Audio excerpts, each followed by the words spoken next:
3 João, verso 1 e 2, e depois você já pode deixar no gatilho, 1 Tessalonicenses 5:23.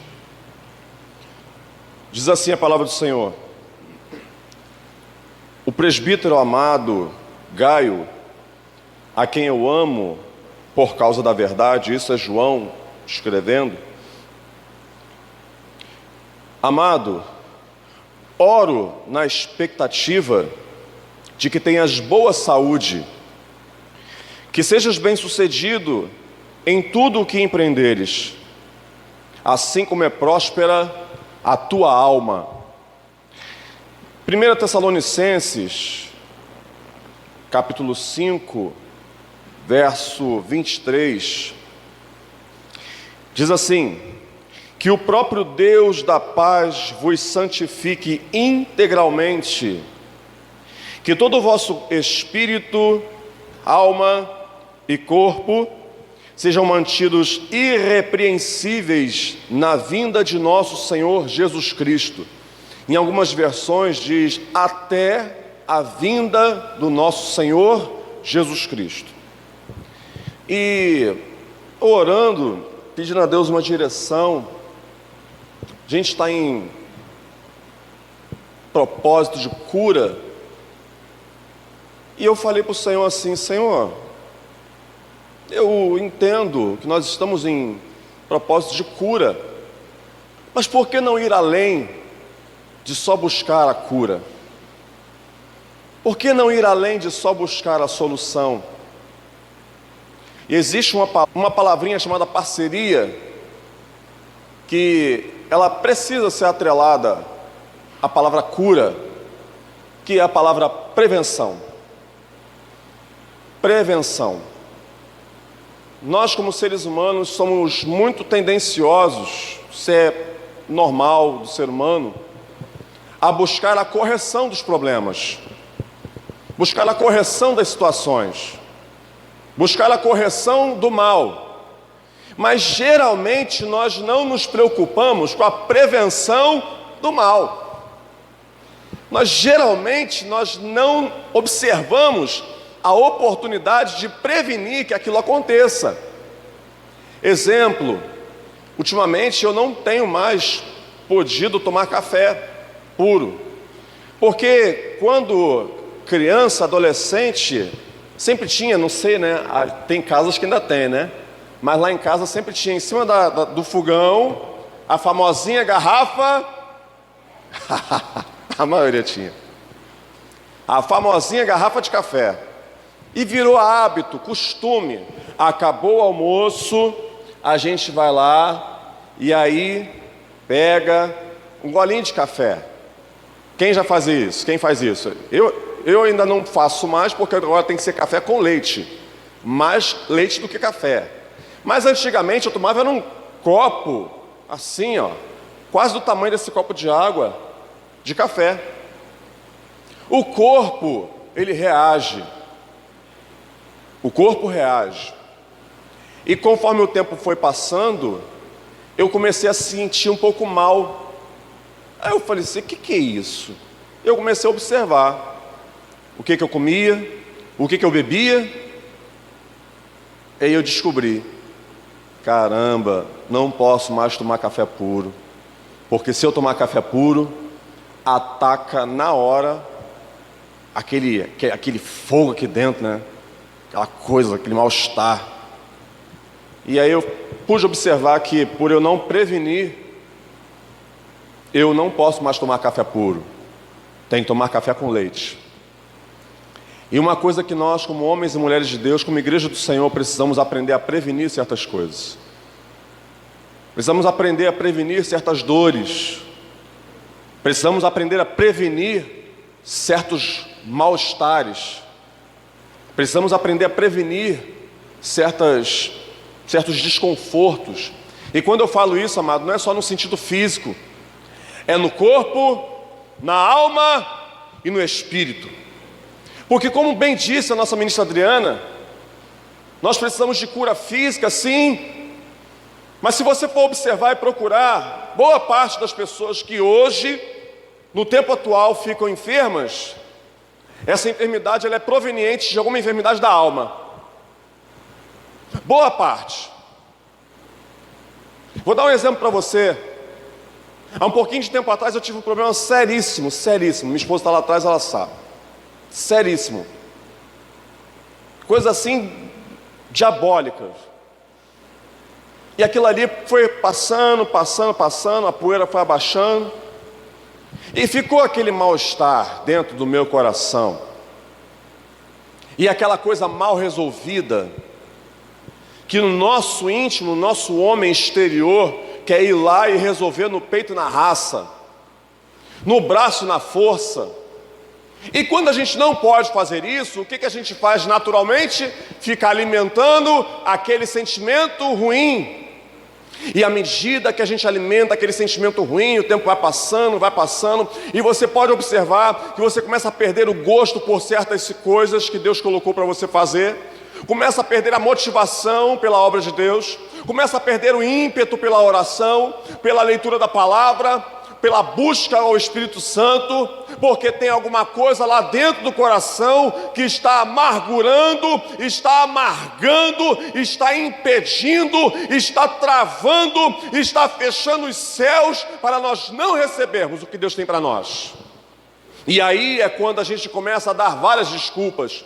Estou cansado, estou com a cabeça cheia, estou com um problema, não tenho tempo. Mas na verdade não é isso. É porque existem pendências dentro do nosso coração que não foram resolvidas, e essas pendências começam a travar o mundo espiritual. E travou o mundo espiritual, amado, trava tudo, porque tudo que nós vivemos aqui começa nas regiões celestiais. É engano de quem quer pensar, ou de qualquer pessoa, achar que tudo que se vive nessa terra é só fruto do que se faz aqui. Não! O que nós fazemos aqui reflete nos céus, e o que vem do céu é resultado do que foi plantado aqui. Se nós temos uma vida com Deus, Deus permanecerá do nosso lado. Se nós temos uma vida de oração, nós não seremos abalados. Mas se nós nos entregarmos, vamos ser derrotados. E aí já começa o grande problema. Prevenir. A prevenção é a parceira da cura. Eu queria que você colocasse isso no seu coração, em nome de Jesus, nessa manhã. A prevenção é a parceira da cura. Quem quer uma vida curada? Eu quero uma vida curada. Mas eu tenho que me prevenir de certas coisas. Eu tenho que prevenir de certas situações. Eu tenho que prevenir de certos problemas.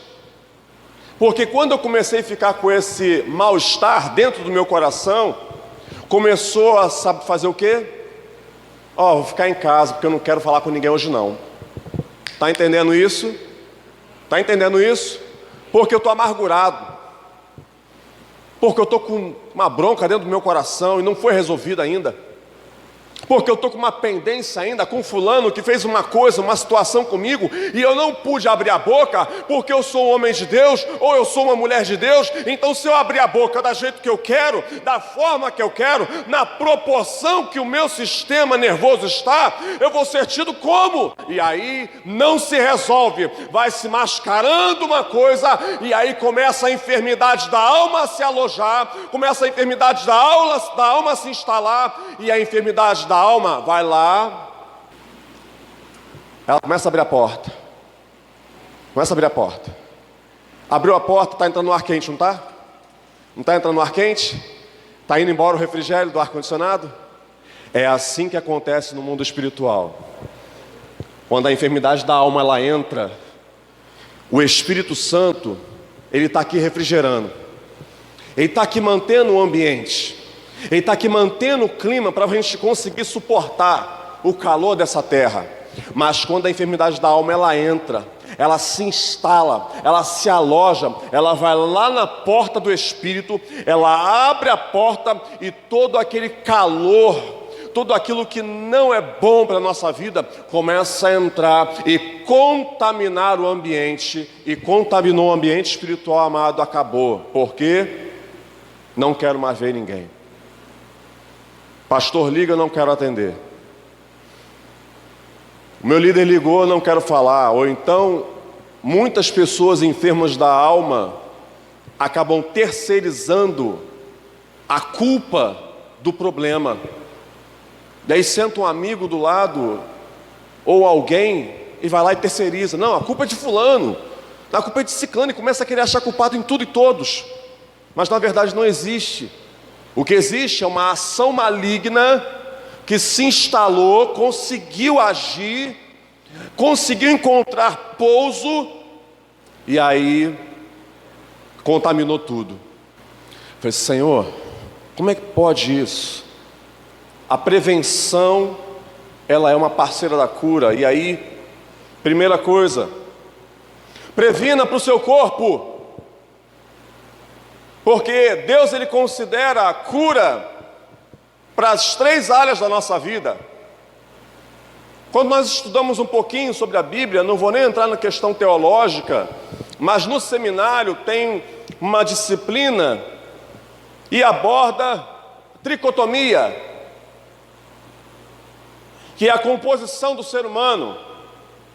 O ser humano, ele é formado de corpo, alma e espírito. A Bíblia diz que o nosso corpo é templo do... Se o nosso corpo é templo do Espírito Santo, e se nós somos formados de corpo, alma e espírito, significa que Deus não se preocupa só com a cura do nosso corpo. Significa que Deus não se preocupa só com a saúde do nosso corpo. Ele se preocupa com a saúde do corpo, da alma e do espírito. Então vamos começar a prevenir pelo corpo. Abre por favor sua Bíblia em 1 Timóteo, capítulo 5, verso 23. Isso aqui é Paulo dando uma orientação para o seu filho na fé, Timóteo. Ele está falando assim: por causa do teu estômago e das tuas frequentes enfermidades, não bebas somente água, mas também um pouco de vinho. Vou abrir um parênteses também, tá, amado? Isso aqui é uma orientação de Paulo para Timóteo, porque ele tinha uma enfermidade no estômago. E o estômago, ele está falando sobre o corpo. Então Paulo, ele orienta Timóteo a tomar uma medida de vinho. Porém existe a diferença de vinho. Crente pode ou não pode beber? Aí você tem que sentar, bater parte por parte da Bíblia, para você explicar toda a situação, para se chegar no resultado do não beber. Que não é simplesmente dizer assim, não pode beber. Tem todo um processo do porquê a gente chega e diz que não pode. É melhor falar que não pode logo, né? Porque se for ficar fazendo esse rodeio toda vez, dá meio cansaço. Mas eu falo, aí tocaram no assunto do vinho. Eu falei assim, opa, pera lá. Pega a Bíblia Pentecostal. Quem tem a Bíblia Pentecostal aqui? Bom, pega a Bíblia Pentecostal. E na Bíblia Pentecostal tem estudos também. E para quem gosta de se aprofundar um pouco, ali tem o estudo sobre o vinho e os tipos de vinho, as finalidades e todo o processo para se chegar às 2 classes de vinho. O vinho que você pode beber, que não é alcoólico, e o vinho que ele é alcoolizado. Aí você começa a detalhar algumas coisas. E Paulo está orientando a Timóteo a pegar o vinho que não é alcoolizado, para que ele mantivesse a saúde do seu estômago. Opa, é uma medida preventiva. Aí eu quero dizer para você uma coisa: o que a gente anda comendo e bebendo para prevenir a saúde do nosso corpo? O que a gente anda comendo e bebendo? Porque Paulo, ele orienta Timóteo sobre o que ele deveria tomar. E muitas vezes a gente sabe que certas coisas a gente não pode comer nem beber, e a gente acaba fazendo ainda. E acaba fazendo em medidas desproporcionais. E se eu não me previno, acaba chegando a hora em que eu vou precisar de quê? Procurar um médico. Igreja também é orientação de vida. Porque se não fosse orientação de vida nessa terra, Paulo não orientaria Timóteo sobre isso. Então, tem uma coisa que o nosso pastor fala, o meu pastor fala, o pastor Flaudiz, ele fala assim: o problema é que a gente às vezes olha para a Bíblia só como um livro teológico ou só espiritual. Não, amado, a Bíblia ela atua no corpo, na alma e no espírito. Ela guarda, ela cuida, ela preserva todas as áreas da nossa vida. Então, primeira coisa, cuide do que recebe o seu corpo. Cuide do que recebe o seu corpo. Se você não bebe água, não gosta de beber água, ou não tem o hábito de beber água, seus rins vão começar a parar em algum momento da vida.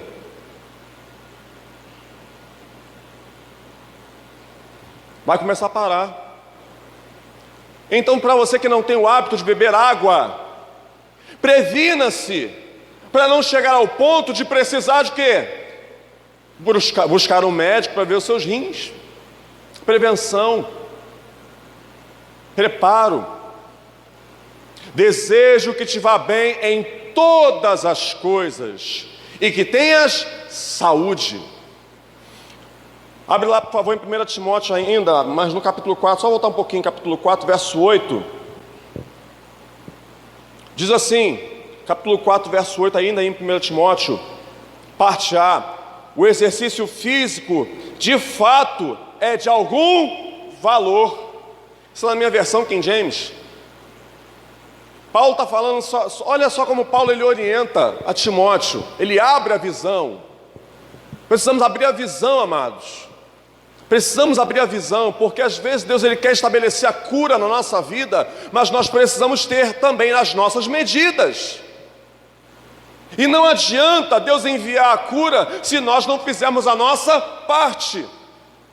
Paulo ele fala aqui para Timóteo: Timóteo, faz exercício físico também. Sedentarismo. Vou abrir um parênteses para você. Esse período de pandemia veio revelar muitas das nossas atitudes erradas com a nossa saúde. Muitas. Veio mostrar como está a saúde do ser humano. Veio mostrar a necessidade de também se preocupar com a saúde. Porque para eu estar ministrando aqui hoje, eu só consigo estar ministrando aqui hoje porque eu tenho saúde. Porque no meu trabalho de segunda a sexta, eu pego uma garrafa de 1,5 litro de água e deixo ali, ó, de cara para mim. Ah, tá ali, ó, de cara para mim. Eu sei que eu tenho que beber ela o dia todo. E se possível beber ela e mais a metade. Mas o que? É atitude, é prevenção. Paulo ele está dizendo isso para Timóteo: Timóteo, cuidado. O exercício físico ele é bom, então você tem que fazer. Eu não posso caminhar o dia todo, eu não posso caminhar de manhã cedo. Meu irmão, vai caminhar no finalzinho da tarde. Porque isso ajuda a circulação. Mas isso está escrito na Bíblia. Então a palavra de Deus ela é muito ampla. Você quer saúde? Você quer saúde? Cuide do seu corpo em nome de Jesus. Vamos lá agora para Hebreus capítulo 12. Tudo à luz da palavra, amém? Hebreus capítulo 12, verso 15. Diz assim: tendo cuidado de que ninguém se prive da graça de Deus, e de que nenhuma raiz de amargura brotando-vos, e por ela muitos se...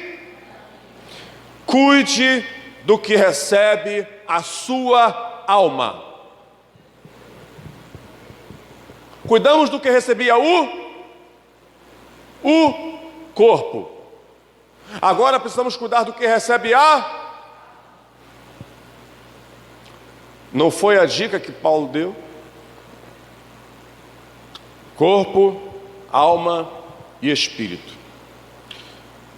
Tendo cuidado de que ninguém se prive da graça de Deus. Mas segundo o autor dos Hebreus, tendo cuidado de que ninguém se prive. Quando a gente vai falar da saúde da alma, a gente está falando de uma coisa que vai além do que eu vejo, vai além do que eu toco, vai além do que eu posso obter. Saúde da alma está mais ligada ao que eu aceito do que o que fazem comigo. Tendo cuidado que ninguém se prive, ou seja, ninguém vai te impedir de ser vitorioso em Cristo Jesus. Ninguém vai te impedir disso. Ninguém vai te impedir de dobrar os seus joelhos e orar, para pedir ao Senhor a cura, a libertação, a restauração. Ninguém vai te impedir de glorificar a Deus, de exaltá-lo, de louvar o seu nome. Ninguém vai te impedir de se recriar. Ninguém vai te impedir de ter saúde mental, porque também existe isso. Nós somos seres humanos, existe a saúde mental. Então a saúde mental, ela está também ligada à minha rotina de vida. Se a minha vida é rotineira o tempo todo, vai chegar uma hora que minha mente não vai aguentar, vai ficar cansada. Quem não tem o hábito de passear, entra num problema com saúde mental. A mente fica cansada. E aí é aquela pessoa que o corpo está ali, dormiu 8 horas, 9 horas, 10 horas, mas quando acorda, estou cansado. Saúde mental. Tendo cuidado que ninguém se prive da graça de Deus. Tendo cuidado que ninguém se... Você foi ferido, você foi magoado, você foi ofendido. Eu fui ofendido já. Já fui ferido também. E vou abrir um parênteses para você. Muito cuidado, porque muitas das feridas emocionais que nós vivemos é fruto de coisas que nós permitimos acontecer. Deus avisa depressa o perigo que vem. A Bíblia diz que não há nada que Deus vai fazer que Ele não revele aos seus profetas. Então Deus, Ele avisa. E aí às vezes a gente acaba se privando da graça de Deus e buscando enfermidades da alma, enfermidades emocionais, porque Deus não mandou a gente entrar em certas situações, nós entramos. Exemplo, Deus às vezes permite certas pessoas entrarem em certas provações. Deus permite. Deuteronômio fala isso muito claro. E eu vos provei, e eu vos coloquei no deserto para saber o que havia no seu coração. E aí Deus permite certas pessoas entrarem em algumas provações, exemplo, perda de emprego, ou outra situação, e a gente quer entrar naquilo ali, mas Deus não mandou a gente entrar. E a gente passa à frente de Deus. Muitas das enfermidades da alma estão sendo vividas porque muitas pessoas passaram à frente de Deus. Quiseram ser o abençoador, quiseram ser o curador, quiseram ser o restaurador.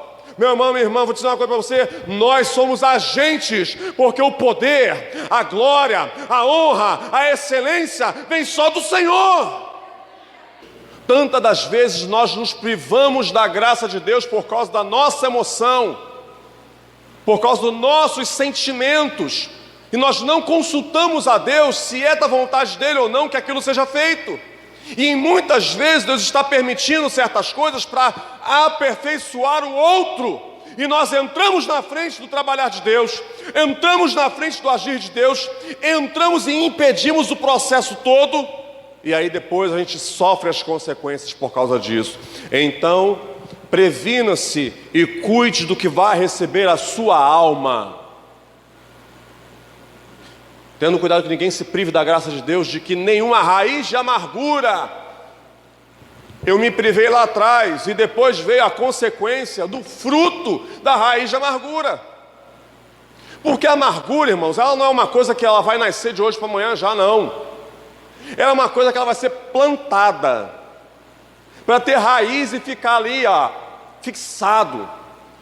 Onde entra a amargura? A amargura só entra de onde nós não esperávamos. De onde nós esperávamos, não é novidade. Mas quando vem de onde você não espera, de onde você não desejava, quantos relacionamentos estão frustrados, porque a raiz de amargura deu seu fruto. A raiz de amargura se mostrou presente, porque lá atrás ela foi plantada. Situações poderiam ter sido evitadas. Então vou dizer uma coisa para você em nome de Jesus. Se Deus deu para você o sinal vermelho, pare. Não passe à frente de Deus naquilo que Ele não mandou você fazer. Se Deus deu o sinal laranja, vá devagar. Tem gente que é extremamente abençoadora, mas tem gente que não é para receber todas as bênçãos de uma vez só, senão se estraga. Deus, Ele tem sua forma de trabalhar com cada filho, e o problema é que a igreja de hoje, ela não bate isso nas suas ministrações. Deus não vai me dar o mesmo carro que deu para o Vaguinho, pastor Wagner. Deus não vai dar o mesmo emprego que deu para Adriana. Não vai dar para, qual é o seu nome, irmã? Luciene. Para Luciene. Mas às vezes a gente quer viver a vida do outro. E quando eu quero viver a vida do outro, eu me privo da graça de Deus e deixo entrar a raiz de amargura, porque lá na frente, amanhã, sabe o que vai acontecer? Vou ficar frustrado porque eu não vivi a vida do outro. E aí entra a necessidade da cura da alma. Então se previna. Se Deus desfez certas situações, glorifique a Deus porque Ele sabe o que Ele faz. Abra por favor sua Bíblia em Mateus capítulo 15, verso 11. Diz assim, a palavra do Senhor. Poderia bater essa palavra de Hebreus, é uma palavra muito séria, mas vamos andar. Mateus capítulo 15, verso 11 diz assim, uma palavra muito conhecida também: não é o que entra pela boca o que torna uma pessoa impura, mas o que sai da boca, isto sim corrompe a pessoa. Cuide do que recebe a sua alma. Como? Se você sabe que tem certas pessoas que só sabem falar besteira, se você sabe que tem certas pessoas que só falam coisas ruins, se você sabe que tem certas pessoas que só falam coisas que não prestam, por que permanecer do lado dessas pessoas? Aí sabe o que eu já ouvi? Não, eu tenho que ficar porque eu sou sal da terra e luz do mundo. Mas a Bíblia diz que quem faz a obra é o Espírito Santo, não sou eu. O meu papel é pregar o Evangelho. O meu papel é pregar as boas novas. O meu papel é dizer que Jesus cura, salva e liberta, e que Ele vai voltar. O meu papel é dizer que o pecado é pecado, independente de que eu goste ou não. O meu papel é dizer assim o meu papel é dizer que Jesus é o mesmo ontem e hoje será eternamente. Esse é o meu papel. O meu papel é anunciar que Jesus é o caminho, a verdade e a vida, e ninguém vai ao Pai senão por Ele. Mas tem gente que quer se tornar salvador. Vou ficar do lado de fulano porque Deus tem uma grande obra na vida. Beleza, mas você está forte o suficiente para ficar do lado dessa pessoa? Se você estiver forte o suficiente, fique. Glória a Deus por isso. Mas se você não estiver, deixa Deus te usar na medida que Ele quiser. Porque tem pessoas, amados, que você vai falar, e ela não vai aprender. E aí você busca uma raiz de amargura, você acaba entristecendo a sua alma. Porque vai chegar uma hora que você vai pensar assim, poxa, fulano, caramba, mas tá vendo que tá apanhando, tá vendo que tá se arrebentando, tá vendo que tá assim, e permanece desse jeito. E aí você começa a se privar da graça de Deus por causa da vida do outro. E quantas pessoas se privam da graça de Deus por causa da vida do outro? Exemplo, vou abrir um parênteses para você, porque são situações que a gente escuta, a gente conversa muito, lá na igreja também. O pai e a mãe tiveram filho, beleza. Educaram, beleza. Ensinaram, beleza. Formaram, beleza. Forjaram, beleza. Cresceu, tomou o próprio rumo, meu irmão, cada um escolhe o seu destino final. Tem muitos pais e mães que ficam se culpando a vida toda por causa das decisões que os filhos tomaram. Mas se você fez a sua parte conforme deveria, e se o seu filho ou a sua filha olha para você e não vê dolo no seu testemunho de vida, não tem que se culpar de nada. É só entregar na mão do Senhor e deixar que Ele faça a obra. Então nós precisamos também ter saúde da alma para certas situações que as pessoas procuram para si mesmas. Porque o que contamina o ser humano não é o que entra, não, mas é o que sai. É a palavra que é processada aqui, que é sentida e que é liberada. Palavras de maldição. Você sabe que essa pessoa só te fere. Essa pessoa só te fere, você vai insistir em certas situações. Eu não estou dizendo aqui, amado, por favor, abrindo um parênteses, com muito cuidado, porque essa palavra também ela se aplica em casamento, mas só que casamento é uma realidade diária de vida. Então não se pega a receita de bolo para se colocar em casamento. Casamento tem que ser avaliado com um microscópio e tratado cada caso. Porque quem sabe a realidade de vida de cada um é quem vive dentro da casa. Então não adianta eu dizer que, por exemplo, o Alan e a Osana são os mesmos casais que eu e Bruna. Não são. O Alan tem um ritmo, eu tenho outro. A Osana tem um ritmo, a Bruna tem outra. Pode parecer muitas coisas que a gente viva como casais, sim. Mas em alguns casamentos não. Então, perigo. Então no casamento, quando existem coisas que ferem o outro, e eu não sei nem por que o Espírito Santo está mandando entrar nessa linha, mas eu vou entrar e ele resolve.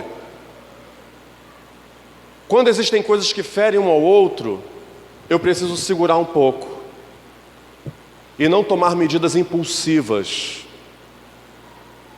Não tome medidas impulsivas. Evangelho de João, capítulo 4, verso 31. Evangelho de João, capítulo 4, verso 31. Cuide do que recebe o seu corpo, cuide do que recebe a sua alma. E agora, Evangelho de João, capítulo 4, verso 31 e 32. Cuide do que recebe o seu espírito. Enquanto isso, os discípulos insistiam com ele: mestre, come, mestre, tu vai ficar com fome? Mas ele lhes disse: tenho um alimento para comer que vós não conheceis. Cuide do seu espírito. Sabe qual é esse alimento que Jesus está se referindo? Nesse contexto, é a obra de Deus. Mas quando a Bíblia se refere a alimento, ela se refere à palavra de Deus. Então não adianta nós cuidarmos do corpo, querermos cuidar da alma, se o espírito também não estiver cuidado. Se alimente da palavra de Deus em nome de Jesus. Se alimente dessa palavra que vai trazer vida e vida em abundância para você. Se alimente dessa palavra, porque é essa palavra que é liberada sobre os atos proféticos que são feitos nessa casa. Não é feito nenhum ato profético à revelia. Não é feito nenhum ato profético porque deu na telha dos pastores e foi feito, não. É porque Deus deu uma palavra. Então essa palavra que vai alimentar o teu espírito, para o teu espírito estar de pé, para o teu corpo receber a cura e você ser vivo em nome de Jesus. Jesus está bem dando uma dica para os discípulos. E às vezes a gente recebe a dica de Deus e a gente não capta. Tem que captar, irmão. Ainda no Evangelho de João, mas no capítulo 6, verso 27, diz assim a palavra do Senhor: trabalhai não pelo alimento que se perde, mas pela comida que permanece para a vida, alimento que o Filho do Homem vos dará, pois Deus, o Pai, colocou o seu selo sobre ele. A comida do Espírito tem garantia, meu irmão. A comida do Espírito vem direto do céu para a nossa vida e começa a operar em nós e através de nós. E nessa manhã é essa comida que está dando vida e saúde para você. Tantos esforços são feitos. Eu conheço gente que, se faltar 1 quilo de arroz dentro do armário, quase morre. Tem gente que, se não tiver determinado tipo de carne na geladeira, no congelador, entra em depressão. É sério, gente. Tem gente que, se não tiver determinado tipo de comida, porque não é por necessidade, por favor, cuidado, mas é por satisfação própria. Se não tiver aquilo ali, não, eu tenho que ter isso aqui, porque né, eu sou pró. E o dia que não tiver, meu irmão, tem gente que se vê só manteiga no pão, já era. Tem gente que se vê só o pão vazio, já era. Passarão os céus e a terra, mas as minhas palavras não passarão. O mundo vai trazer aflição. Tem dia que vai ter comida, tem dia que não vai ter, mas a palavra de Deus é viva e ela vai produzir o que você precisa amanhã. Só confia. Cuide do que recebe o seu espírito. Trabalhe por isso. Trabalhe para que a palavra de Deus permaneça na sua vida, dentro de você e através de você também, produzindo cura para os outros. Nós estamos em período de cura. Então que essa palavra, ela produza no seu espírito, não só para você, não só para mim, mas para outros também, que vão parar do seu lado, e talvez não vai ter um púlpito, talvez não vai ter um microfone, mas vai ter uma experiência de vida na presença de Deus. E é isso o Evangelho. O Evangelho não é simplesmente explanação, o Evangelho é uma vivência da palavra de Deus. Para finalizar, Tiago capítulo 5, verso 13. Tiago capítulo 5, verso 13. Para a gente finalizar, em nome de Jesus, do verso 13 ao 16. Está alguém entre vós aflito? Ore. Está alguém contente? Cante louvores. No próximo. Está alguém entre vós doente? Chame os presbíteros da igreja e orem sobre ele, ungindo-o com azeite em nome do Senhor. Verso 16. E a oração da fé salvará o doente, e o Senhor o levantará, e se houver cometido pecados, ser-lhe-ão perdoados. Esteja no local onde Deus estabelece a cura e a vida para sempre.